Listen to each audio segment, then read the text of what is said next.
Good morning everyone, welcome back to my YouTube channel Nuts World. आज का हमारा topic है बीसीजी वैक्सीन। तो बीसीजी वैक्सीन, जैसे हमें पता है कि जो बीसीजी वैक्सीन होती है वो एट बर्थ पे लगाई जाती है। इसके अलावा एट बर्थ और भी वैक्सीन लगाई जाती है, तो हम लोग इसमें बीसीजी वैक्सीन को डिटेल में पढ़ेंगे। तो बीसीजी वैक्सीन, जिसका फुल फॉर्म होता है बैसिलिक कैलमेटिन ड्यूरिन, इस बहुत जगह से बैसिलस भी कहा जाता है। ये जो क्रिएटर के नाम पे रखा गया है।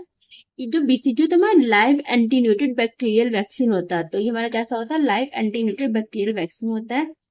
और ये हमारा डिराइव्ड कहाँ से है? मायोबैक्टीरियम बोविस से डिराइव्ड हुआ है। ये हमें कहाँ से प्रोटेक्ट किससे करता है? ये जो वैक्सीन लगाता है तो ये किस चीज से प्रोटेक्शन करता है? ये हमें ट्यूबरक्लोसिस से प्रोटेक्ट करता है। अगर बच्चों को लगाया तो बच्चों को ट्यूबरक्लोसिस से प्रोटेक्ट करेगा। अब आते हैं शेड्यूल की बात। अगर शेड्यूल की बात करें तो ये एट बर्थ लगती है। अगर जितना हो सके उतना एट बर्थ में लगा लो, नहीं तो फिर जितना जल्दी हो सके 1 साल के अंदर इसे लगा लेना है। तो एट बर्थ या फिर 1 साल के अंदर इसे लगा लेना है। बीसीजी का सिर्फ सिंगल डोज लगता है, एक डोज लगता है। अब बात है डोज कितना होता है? 0.05 ml। अगर 1 मंथ के अंदर लगवा रहे हैं तो 0.05 ml लगेगा।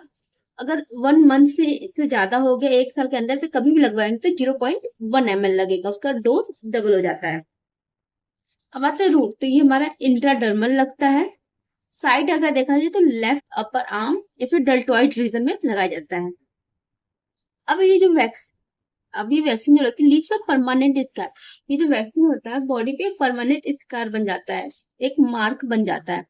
कॉन्ट्राइंडिकेशन कम नहीं देखा जाए, सीवियर इम्यूनोडिफिशियंसी होती है तो उस बच्चे को नहीं दिया जाता है। अगर स्टोरेज देखा जाए तो ये जो ड्रग होती है वो हीट सेंसिटिव होती है, तो हीट सेंसिटिव या लाइट सेंसिटिव होती है, इसलिए से 2 to 8 डिग्री सेल्सियस पे रखा जाता है।